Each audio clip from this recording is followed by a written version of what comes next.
Hello folks. What a fine day to eat, sleep, and Netflix. Wait. Did I say Netflix? I mean what a fine day for Zoom presentations and making Excel sheets. But let's be honest here, how many times do you find your mind wandering outside of those little spreadsheet cells and start thinking about what to have for dinner or the latest tragedy that struck your favorite character in the show that you're watching? Happens to every single one of us. In fact, according to studies, attention spans have shrunk by 50% over the past decade from an average of 12 minutes in 1998 to 5 minutes in 2008. So what has changed? Let's find out. We have the professor with us here today. Welcome, Professor. Thank you very much. It is a pleasure to be here. So, Professor, should we be concerned about this? And now come to think of it, does a lower attention span mean that we can multitask more effectively? There have been several studies on the human as well as goldfish's attention span, and while the extent of change varies across studies, it is generally true that attention spans have reduced. You see, focus is the act of concentration. It is the state in which one is able to pay attention to a task for a period of time in a fruitful manner without giving in to distractions. So your concerns depend on how distractions affect your productivity. To answer your second question of whether this means you can multitask more effectively, I would first ask if multitasking is desirable.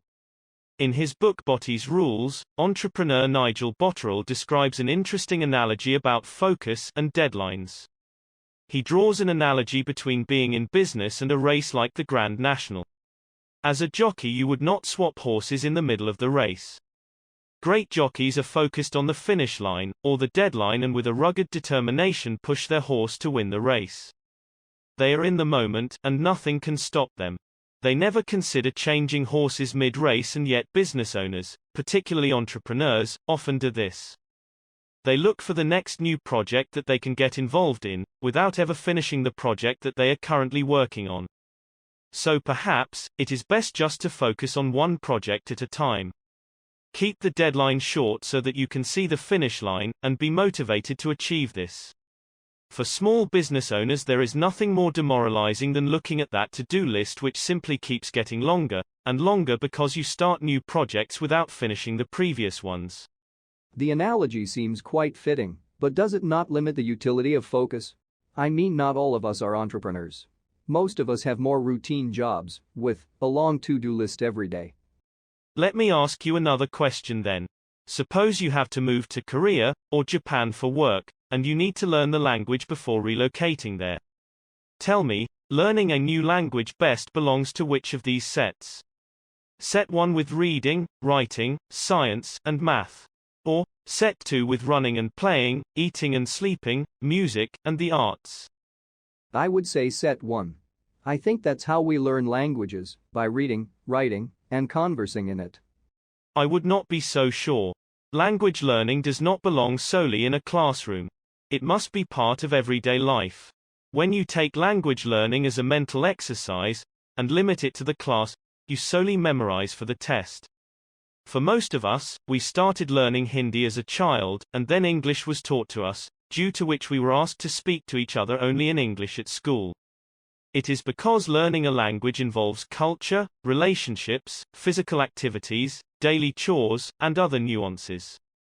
Communication is necessary for every aspect of life. Similarly, focus is not a task but a process, and a habit that must be maintained, and incorporated in a lifestyle to consistently maintain focus not just for hours, but for days. This is because, at the workplace, one needs to focus on a project, or the same task not only for a few hours, sometimes, but for a few hours, daily.